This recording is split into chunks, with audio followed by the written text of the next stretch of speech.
গাড়ি এসে থামলো M Abdur Rahim medical college হাসপাতালের সামনে। ভেতরে ভর্তি রয়েছে দলের কয়েকটা ছেলে। গতকাল মারামারি হয়েছে ভার্সিটি মোড়ে ঝন্টু সাহেবের ছেলে মাঝারের লোকেদের সাথে। অবশেষে জয় যখন গিয়েছিল শেষ পর্যায়ে তার হাত কেটেছে, কপাল ফেটেছে, পিঠে আস্ত একটা লাঠি ভেঙেছে। জয়ের টুকটাক ব্যান্ডেজ লাগলেও মাঝারের ছেলেদের অবস্থা খুবই খারাপ। কিন্তু সবচেয়ে বড় আঘাত পেয়েছে হামজার সেক্রেটারি লতিফ। দলের লোকদের হামজা সর্বদাই কেবিনে অ্যাডমিট করায়। আমজনতার ভিড়ে রিস্ক থাকে এসব মামলায়। দুজন গিয়ে বেডের পাশে দাঁড়াতেই লতিফের বউ কাঁদতে কাঁদতে উঠে এলো। এখনো বেহুশ লতিফ। লতিফের কোমরের উপর পেটের বাঁ পাশে ছুরির আঘাত করা হয়েছে। মারামারির কোনো এক সময় রাস্তার পাশে পড়েছিল সে। হামজা অবশ্য নির্বাচনের আগে প্রস্তুত ছিল এসবের জন্য। একবার মারামারির সূত্রপাত ঘটেছে সকালের দিকে। মাজাহারের ছেলেরা ক্লাব ঘরের ইট পাটকেল ছোড়াছুড়ির মাধ্যমে ঘটনা শুরু। জয়ের মাস্টার্স ফাইনাল পরীক্ষার কদিন বাদে, সপ্তাহ খানিকের মধ্যে দুদিনের জন্য ঢাকা যাবে সে। ক্লাবে সে ছিল না তখন। হামজা পড়তে বসার জন্য চাপ রেখেছে। কিছুদিন কারবার থেকে দূরে থাকতে বলেছিল, কিন্তু ইট পাটকেল ছুঁড়ে মাঝারের ছেলেরা থামেনি। নোংরা ভাষায় হামজাকে গালি দিয়েছে। তখন হামজার ছেলেরা বেরিয়েছিল। দুপুরবেলা লতিফের সাথে এই অঘটন ঘটে যাবার পর জয় বিকেলে পড়া লেখা ছেড়ে বেরিয়ে গিয়েছিল। সন্ধ্যার পর ভার্সিটির মোড়ে তুমুল মারামারি শুরু হলো দুই দলের। লাঠি সোঁঠা, ককটেল, সাথে ছুরি ছিল ছেলেদের হাতে। জয় দুটো ছেলেকে বেদম পিটিয়েছে। সে সময় প্রতিরোধ করার জ্ঞান থাকে না জয়ের। এটা তার অপারগতা। যখন কাউকে মারতে শুরু করে তাকে বৃষ্টির মতো মারা যায়। সে এক অনিষ্ট চিত্তে শুধু ছেলে দুটোকে মেরেছে।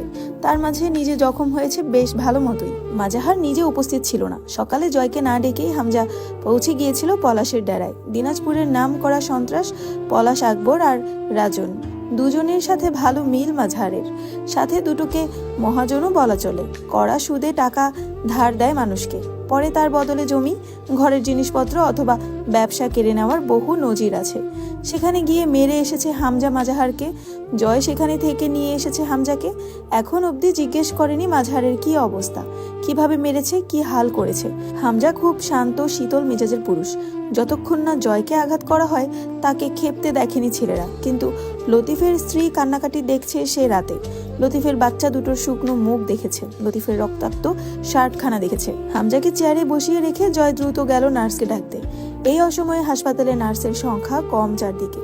ব্যস্ত নার্স দাঁড়াতে বলল জয়কে। হুট করে জয়ের মেজাজ চটল, অমানুষের মতো হয়ে উঠল। মুহূর্তে দাঁত খিচে উঠল। ওঠ, তাড়াতাড়ি ওঠ। তোর পাশে যে মগা দাঁড়ায় আছে ওরে বল ক্যানোলা ঢুকাই দিক। এই লোকের, তুই আমার সাথে চল, ভাইয়ের হাতে রক্ত পড়ছে, শুনতেছিস না কথা? চেঁচিয়ে উঠল শেষের দিকে। নার্স কেঁপে উঠল, দ্রুত উঠে দাঁড়ালো। রাগে শরীর কাঁপছে জয়ের।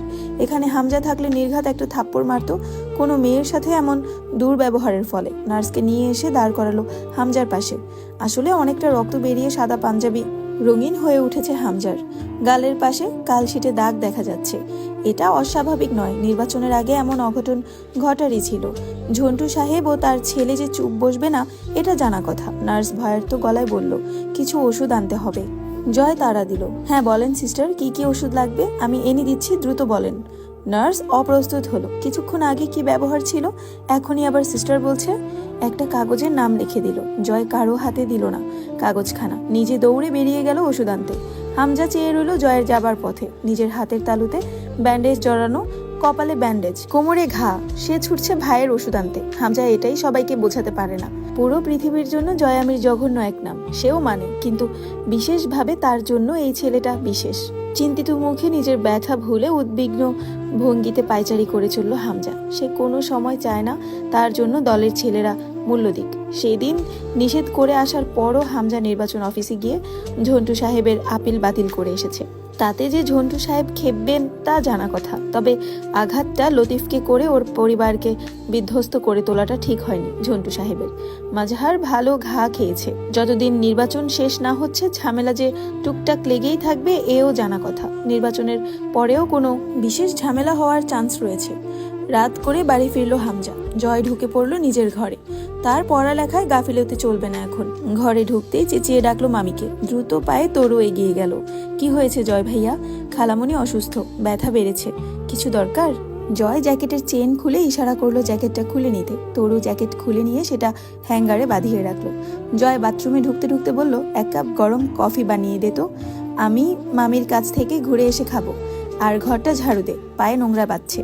তরু ঝাড়ু দিতে দিতে দেয়ালের দিকে তাকায়। চারদিকে বড় ছোট ফ্রেমে বাঁধানো জয়ের ছবি, ওয়ালমেট ভর্তি ঘরের দেয়াল।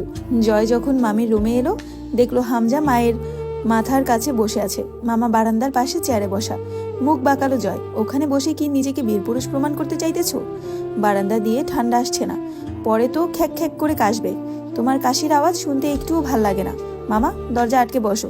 শাহানা ব্যথায় কুকড়ে গেছেন। হামজা মাথা নিচু করে বসে আছে মায়ের শিওরে। জয় বকে উঠল, শালার ডাক্তাররা যদি কষ্টের সময় চিকিৎসা না করতে পারবে, তাহলে ডাক্তার ট্যাগ লাগানোর মানে কি? ব্যথা এখন, সার্জারি করবে মাস কয়েক পরে, এটা কোনো চিকিৎসার মধ্যে পড়ে? তুলি জবাব দিল, তুই চুপ থাক, না বুঝে চেঁচাবি না। সবকিছুই তো আর তোর মুখের বকার মতো সহজ না। আগে ওষুধ খাইয়ে ভেতরে একটা সার্জারির মতো পরিবেশ তৈরি করে, এরপর সঠিক সময়ে সার্জারি করবেন ডাক্তার। তোর মতো পদার্থ বিজ্ঞান পড়ে অপদার্থ হয়নি তারা। ডাক্তার ওরা ভালো বুঝে। জয় দাঁত খিচে বকতে গিয়ে আবার চুপ করলো। এখানে সবার মন খারাপ, এখন চুপ থাকা ভালো মানুষের কাজ। জয়ের ধারণা সে খারাপ হলেও মাঝে মধ্যে একটু ভালো মানুষের মতো আচরণ দেখিয়ে লোককে চমকে দেওয়া ভালো। বাইরে বেরিয়ে এলো। বাড়িটা খুব বিষণ্ণ লাগছে। জয়ের ভালো লাগছে না বিষয়টা। কালই গিয়ে কোয়েলকে আনতে হবে।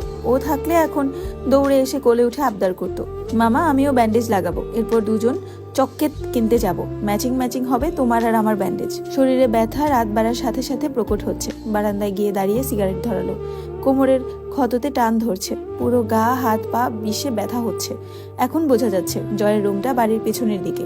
এখান থেকে বাড়ির পেছনের জঙ্গলে চলে গেছে। বিশাল ফাঁকা পতিত জমি পড়ে আছে, সেখানে জংলি গাছপালা জন্মেছে। তরু কফি রেখে চলে যাবার সময় জয় ডাকলো, খাবারটা রুমে দিয়ে যেত।